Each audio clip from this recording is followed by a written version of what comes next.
I like playing Dungeons & Dragons. Now, I know what you're saying. What? That's crazy. I would have never imagined the guy that made his own fantasy tabletop RPG to be the kind of guy to enjoy D&D. And to that, it is with a heavy heart that I admit that yes, the allegations are true. I am a major nerd for D&D. I've been playing tabletop RPGs for some rough 10 years of life, beginning with a small campaign of Star Wars, Force, and Destiny, before quickly graduating to the mainstream game of Dungeons & Dragons. Since first playing, I've had the chance to make and play dozens of characters, though, admittedly, most of my creations never see the light of day beyond use as an NPC, as I wear the heavy crown of my friend group's DM. However, the current campaign I play has actually given me the opportunity to sit in the player's seat once more, alongside a small group of friends, one of which being a friend of the channel, AJ the Wild Wolf. Today, in the spirit of my game's recent update, I'd like to do what I call a D&D character dump, and talk about how I wrote, designed, and played 3 of my own D&D characters, with the hopes that you all can improve your own tabletop RPG experience with what little nuggets of wisdom I have to share.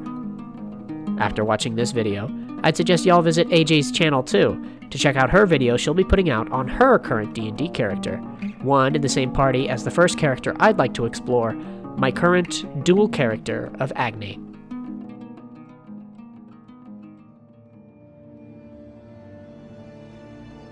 When I say dual character, I mean it quite literally. After years of constantly experimenting with different playstyles and classes, I finally elected to do the unthinkable: play a character with multiple character sheets.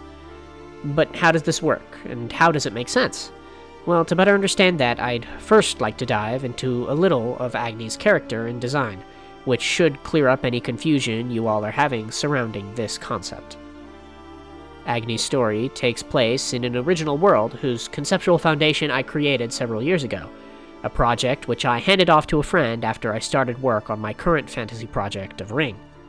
Since then, this older world has been fleshed out to the point of serving me and my friends as the setting for our current campaign, The Fault, a subterranean world of cave and ravine, housing dozens of large-scale cities and hundreds of quaint villages tucked between the cracks of the Fault's massive chasms.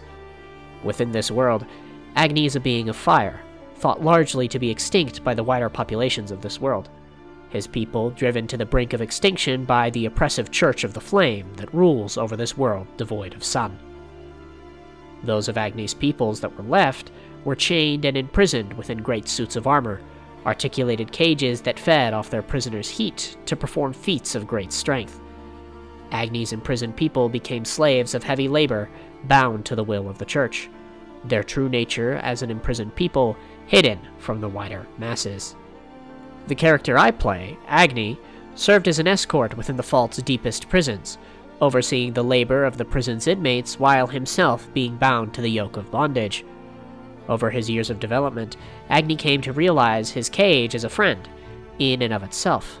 With his perception of friendship skewed into something foreign and unhealthy, his mind never coming to fully develop beyond the earlier notions of his childhood. Agni would dub his cage with the name of Smaug, a construct of steel that Agni would transform from a cage into a sanctuary, one where he could remain hidden and protected from the dangers of abuse and persecution. Of course, this mindset could only protect Agni from so much, as his youth was constantly exposed to physical and emotional abuse at the hands of his jailers, specifically the prison's warden, Thalic Morn. Morn was a devout follower of the High Order within the Church of Flame, taking upon himself the responsibility of raising Agni alongside a few others of his kin. Morn, however, was always closest with Agni, a creature he saw as having a greater capacity than his brothers and sisters, a capacity he saw as dangerous, one which needed to be snuffed out before growing into a fire too bright to extinguish. Agni lived under the Warden's boot for decades, never once finding a friend beyond Smaug, until his encounter with the rest of my game's party, that is. Alongside his new friends, Agni serves a dual purpose, acting as a wild magic barbarian when concealed by Smaug's protection, and acting as a wild magic sorcerer when forced outside of his metal shell. Mechanically, this is why I decided to split Agni's character between 2 distinct sheets, as a simple multiclass wouldn't be a sufficient enough division between Agni's 2 states of being. This, of course, isn't something I'd ever recommend for new players. One character sheet is already plenty more than enough. But as a seasoned player looking to diversify his player experience as much as possible, I must say that Agni has quickly risen to be one of my most enjoyable characters to play, both in and out of combat. However, this decision wasn't simply made for the mechanical aspects of D&D. As is the case with most of my character writing choices, my ideas are applied with the forethought of serving a larger story. Agni's story involves the overcoming of his unsavory past, a character that looks to quite literally free themselves from the hardened shell they've constructed for themselves. In Agni's case, a shell both physical and emotional. Agni's character, to this end, is further flavored with several homebrew mechanics of my own design, the most prominent of which being his kindled rage, a barbaric state which exceeds the class's specialization in directing anger. This state represents Agni's distress, a condition which hurts himself just as much as those around him, a status that, if left unchecked for too long, spells a total self-destruction. As Agni's character has progressed over the course of his campaign, he has constantly wrestled with this internal volatility. Slowly, as he's learned to love those around him, he has come to overcome these base defenses, breaking down his own walls to allow for a deeper connection with his friends and comrades in arms. This, however, is a character crafted with years of experience, a character whose depth I can imagine is hard to replicate for more casual writers or fans of tabletop gaming. And though I personally have the most fun with a character whose story is deeply rooted into a larger narrative, as I write most of my current D&D characters, fun isn't wholly dependent on the depth of a character's story. Dungeons & Dragons is first and foremost a game. In a fantasy world, there are few limits to your options when it comes to crafting a character, though in some cases, it's your limitations that breed the most creativity.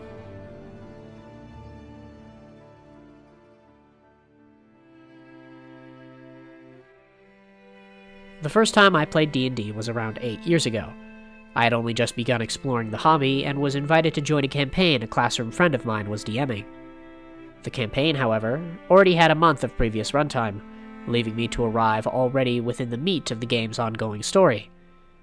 In the face of this, I asked my friend for any advice, ideas, or constraints towards the creation of my character, before he proceeded to tell me to not worry about it. All he needed from me was for me to show up with dice and a pencil, which a week later, I did with just about as much apprehension as you can imagine for a 14-year-old social shut-in. Meeting my players for the first time, my classroom friend handed me a complete character sheet, an old character of his brother's which hadn't seen use in several years, an Eldritch Knight, warforged, fleshed out in nothing but their mechanics. I, thusly, was given a few minutes to scrape together a character as the session began, having very limited time before my character would be introduced to the larger party. Under such constraints, both the external of the situation and the internal of my lack of experience, I defined my character with a single word: Scotland. As a 14-year-old boy whose only voice acting experience was speaking in funny voices alone in his room, I found my Scottish accent hilarious. Of course, it was, but not for the reasons I had originally thought to myself. Regardless, I understood that my best chance to immerse myself would come through a character's voice, and thus committed to the harshest, brashest accent I could come up with, and revolved the entirety of my character around a country that within the fictional world's context did not actually exist. This character would come to be named as Bane, a warforged fighter with a severe case of brain damage imposed by a thick dent that carved into his metal head. The powers that be left Bane under the delusion of being a mighty Scottish warrior whose only goal was to find his way home to a land that never existed. Bane, alongside his party, would go on to fight in wars against demons, dismantle government conspiracies, and amass a collection of dozens of cursed weapons, which Bane would insist every time needed to be under the constant care of his unbreakable iron will. Though, aside from this, my experience surrounding the character remains a fog, something lost to my mind only remembered through a tinge of reverent nostalgia. Since his initial campaign debut, however, the character of Bane has graduated into my own personal Glupshido, a character who appears in every campaign I DM within some form or another, the only of my played characters to ever receive such a consistent honor, with the remainder of my recurring characters largely stemming from previous campaign NPCs that the party enjoyed. After running several campaigns among my friends, Bane has become a great point of excitement for my players, a helpful and equally ridiculous companion who serves as a reminder to both myself and my friends as to my roots within tabletop RPGs. Bane's story, both internally and within a metatextual sense, almost entirely contrasts with the state of my current characters. Bane is little beyond a surface-level joke. He's a robot but thinks he's Scottish, and there isn't anything wrong with that. Even with my current obsession of meticulously crafted narratives and characters, Bane remains a highlight within my creative repertoire. A highlight that still manages to reflect on the process of my writings today. Bane started, as all of my characters do, with a single, simple premise. Agni began with the idea of wanting to play two classes. He was written as a depiction of overcoming abuse, a simple concept for mechanics, and a simple concept for their narrative. Bane, though reminiscent of this strategy, is even simpler.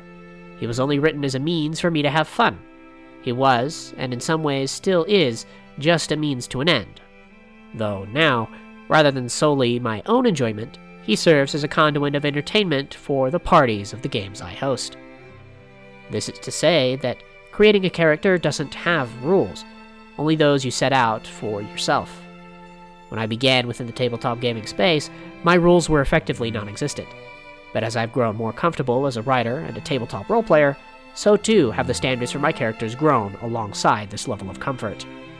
Now, I can't help but craft an in-depth narrative for each of my characters, one always accompanied by a conceptual Pinterest board and personal artwork. Even recently, I ended up writing a 2,000-word narrative for a character that I didn't even end up playing. Yet, I enjoyed every second of those hours spent. A character should be fun to not only play, but create. Craft something you enjoy making, and it will make your experience in the hobby all the more enjoyable. But I'm not here to preach long on the merits of your personal entertainment and creative expression. I've always been one to express my ideas through example. So, after looking at the presents and pasts of the Trackpad D&D character timeline, I figure it only fair to look to the future and write our own character alongside all of you.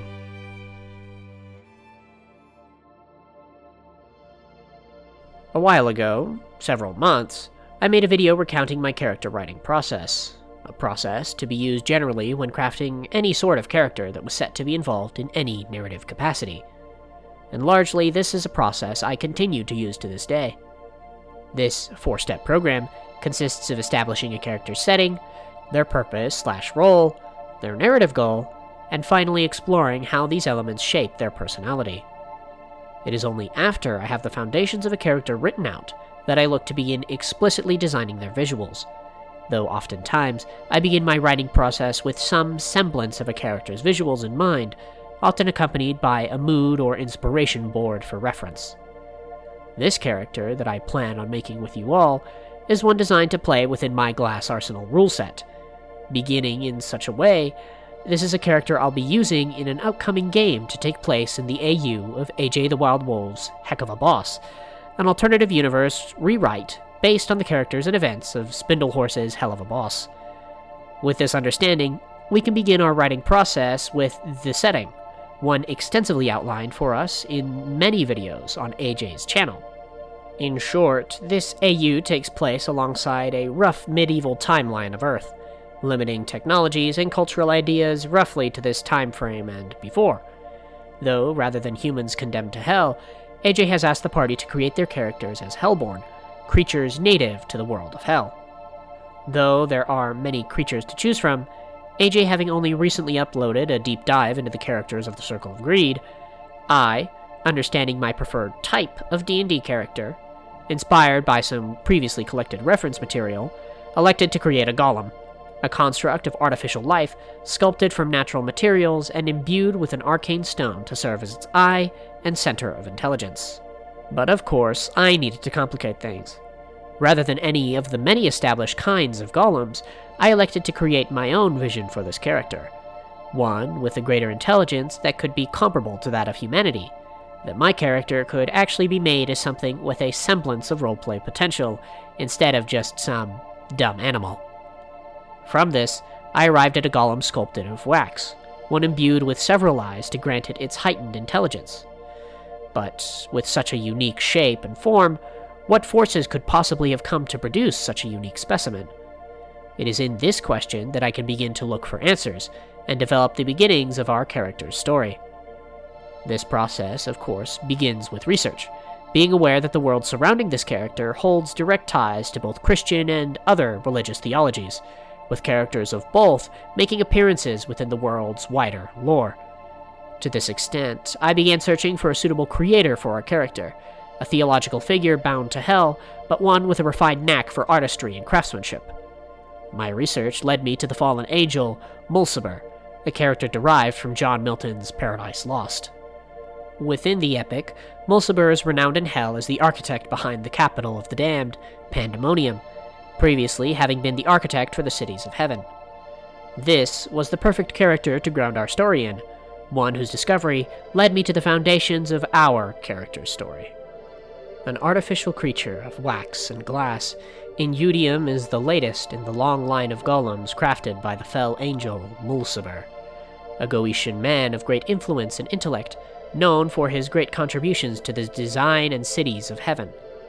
Since his fall from divinity, Mulciber slowly regained his reputation as an architect, aiding Hell's nobility in the design and construction of their great halls and palaces, spending centuries meticulously perfecting his every design.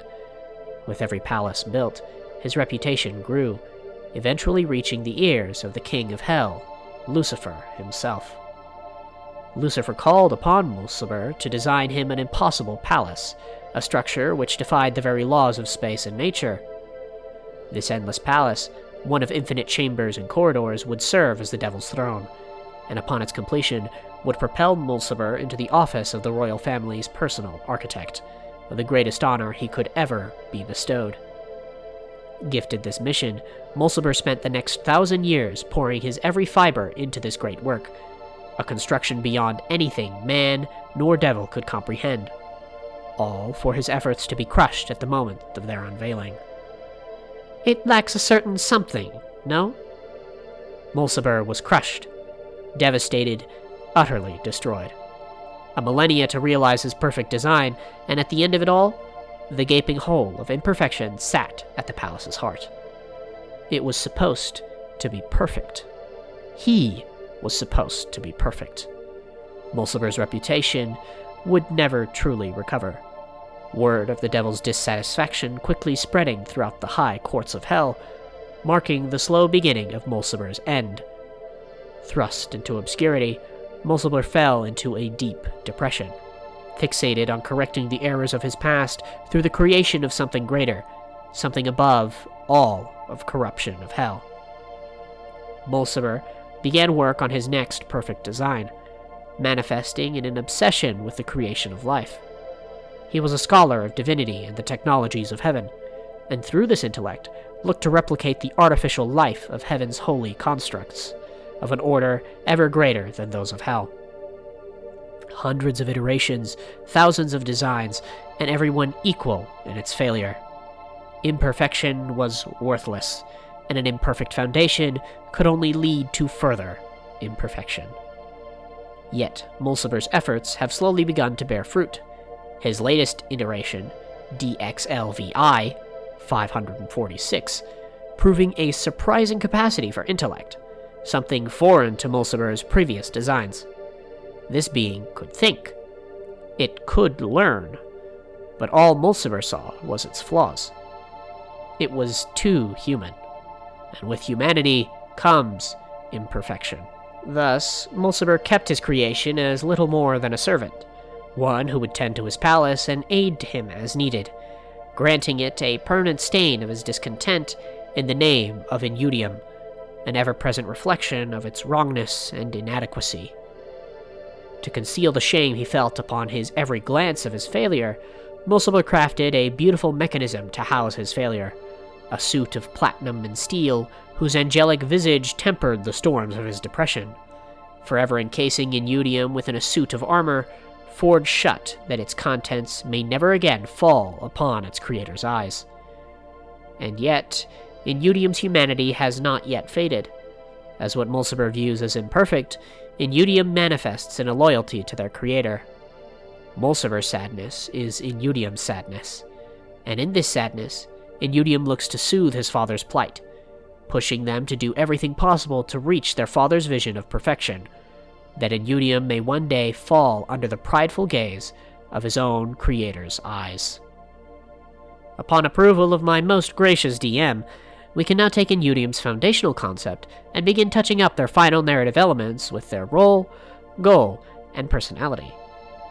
Given their nature as a construct of metal, it feels only appropriate that Inudium serves as a protective role within mechanical play, a trait we can extend to their narrative play as a form of guardian.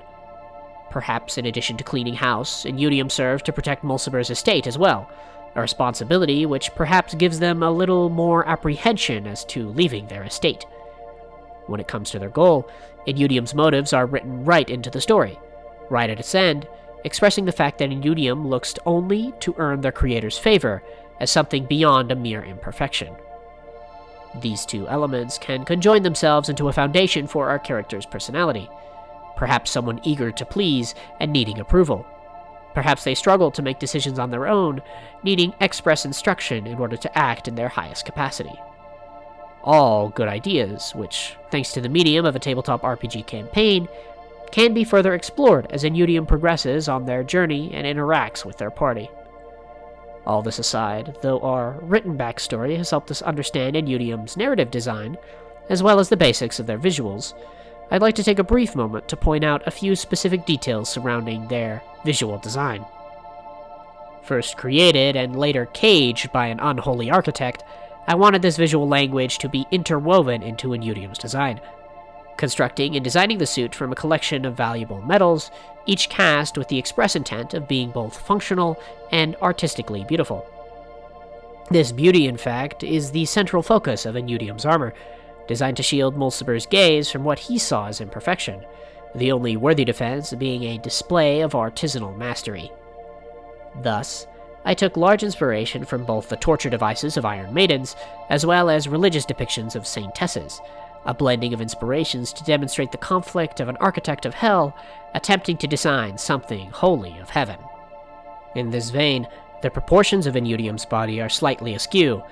Their head is perhaps a little too small, and their arms reach a little further than normal, in favor of both this thematic device, as well as in service to Inudium's duties as a servant, longer arms aiding them in reaching more obscure corners of the estate. Lastly, the details of color do indeed play an important role in this design, as the one element of color present in our character is that of their lavender cape, a signet of their creator's original sin of envy, one that both marks Inudium as a servant of Mulciber, while echoing the wickedness of his master. All this leaves us with the cast visage of a holy woman clad in precious metals, a completely over-engineered project initially designed with nothing beyond the purpose of keeping house. But, by the events of Inudium's story, will elevate them into a great explorer of hell, all in the service to the pride of their father. If you enjoyed this discussion, consider liking the video and subscribing for further details on this and my many other upcoming world-building projects. Again, if you'd like to further immerse yourself into the world of Ring that I have created, consider visiting my Patreon store, where you can purchase the newly released 1.5th edition of my ttrpg, Glass Arsenal. Until next time, this has been Trackpad Artist. Thank you all for watching, and I hope to see you again soon for our next discussion.